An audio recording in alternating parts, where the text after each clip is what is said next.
The Cimmerian threat began in Russia. The origin of the virus is unknown, but its effects were devastating and swift. In the 1930s, reports of biological experiments began leaking out of Russia. Then reports of villages destroyed overnight. Then entire cities.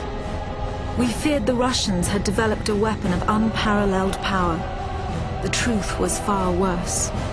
The Chimeras stayed sealed within Russia for over a decade.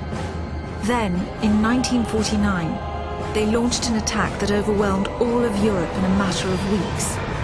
For several months we thought England was safe.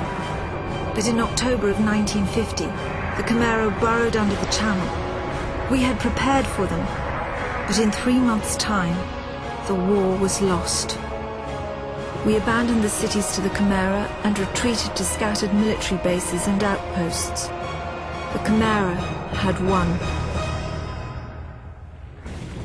On July the 11th, 1951, the Americans launched an assault on the eastern coast of England. On the second wave of that assault was a sergeant named Nathan Hale. The actions of that soldier have become a matter of both scrutiny and myth.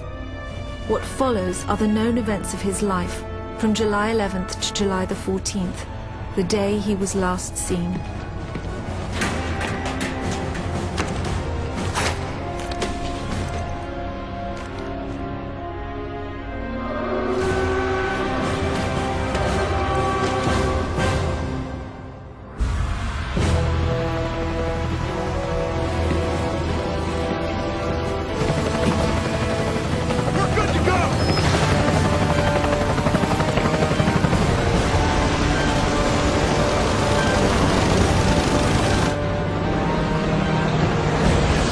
Soldiers had no idea what they would soon be facing.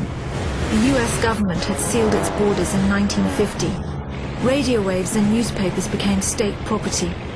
Only the highest levels of their government knew the truth. The operation was an exchange. The Americans were bringing supplies and tanks into York. We were giving them our one secret weapon, something we could offer that they couldn't build themselves. I was the commander of the convoy team that was to meet the US soldiers. We were ambushed in Manchester on the way to the rendezvous.